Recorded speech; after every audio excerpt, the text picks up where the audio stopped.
DPRD Kota Tual setujui LKPJ Wali Kota 2021, namun disertai rekomendasi dan catatan. DPRD Kota Tual menerima dan menyetujui laporan keterangan pertanggungjawaban atau LKPJ Wali Kota Tual tahun 2021 dalam rapat paripurna pimpinan dan anggota DPRD Kota Tual yang dipimpin Ketua DPRD Kota Tual, Syarifuddin Borut, didampingi Wakil Ketua Fitri Rahmi A. Notanubun, yang juga dihadiri seluruh anggota DPRD Kota Tual.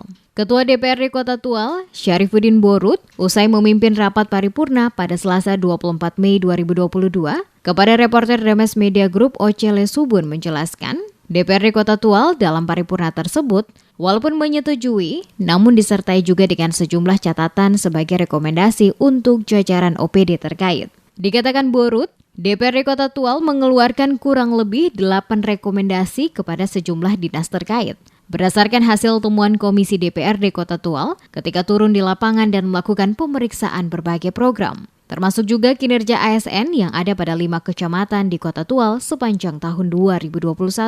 Dari total 16 SKPD yang ada di Kota Tual, beberapa di antaranya mendapatkan rekomendasi DPRD Kota Tual untuk dapat segera ditindaklanjuti adalah Dinas PUPR, Dinas Lingkungan Hidup dan Kebersihan, Dinas PTSP, Dinas Perhubungan, Dinas Kesehatan, Dinas Pendidikan dan Kebudayaan, Dinas Disperindak, Dinas PMD, PDAM, Badan Pendapatan Daerah, Badan Penanggulangan Bencana, Bagian Pemerintahan, Bagian Hukum, Inspektorater, masuk jajaran pada tingkat kecamatan. Rekomendasi yang diberikan berupa catatan-catatan yang harus segera diperbaiki oleh OPD terkait agar ke depan kinerja pelayanan kepada masyarakat akan semakin baik, termasuk dalam pelaksanaan berbagai proyek pembangunan di Kota Tual. Kita agenda ini adalah paripurna LKPJ Wali Kota Tual tahun 2021 dan alhamdulillah prosesnya berjalan dengan baik dan tadi kita telah mengeluarkan rekomendasi persetujuan tadi. Berapa rekomendasi, berapa dinas yang disoroti? Seperti apa? Saya tidak salah, ada kurang lebih sekitar 7 sampai 8 dinas.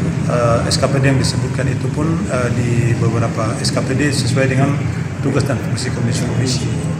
Nah tadi ada sejumlah catatan-catatan perbaikan yang harus dilaksanakan oleh OPD dan tadi secara langsung diinstruksikan oleh Saudara Wali Kota Tual pada saat menyampaikan sambutannya maksudnya kepada Saudara Sekda untuk segera melakukan rapat koordinasi di tingkat OPD untuk segera menindaklanjuti hasil rekomendasi daripada DPRD Kota Tual. Sementara itu, Wali Kota Tual saat ditanya mengenai sejumlah rekomendasi yang dikeluarkan oleh DPRD Kota Tual, ia memastikan telah mengeluarkan instruksi langsung kepada Sekda Kota Tual untuk segera menggelar rapat bersama OPD Pemkot Tual menindaklanjuti berbagai rekomendasi tersebut untuk diperbaiki dalam rangka proses penyelenggaraan pemerintahan yang lebih baik. Sudah saya instruksikan untuk Pak Sekda dalam waktu yang tidak lama, kalau bisa hari ini, tadi rencana setelah sholat zuhur untuk menggelar rapat dengan OPD menindaklanjuti rekomendasi dari DPRD. Ucapan terima kasih juga disampaikan dirinya selaku Wali Kota Tual kepada pimpinan dan DPRD Kota Tual dalam keputusan penerimaan LKPJ Wali Kota Tual tahun 2021 dengan berbagai catatan rekomendasi. Hubungan baik antara eksekutif dan legislatif terus dijaga dan ditingkatkan di waktu mendatang, termasuk berbagai kritik dan saran oleh para wakil rakyat di DPRD Kota Tual akan menjadi catatan untuk pihaknya melakukan evaluasi dan perbaikan.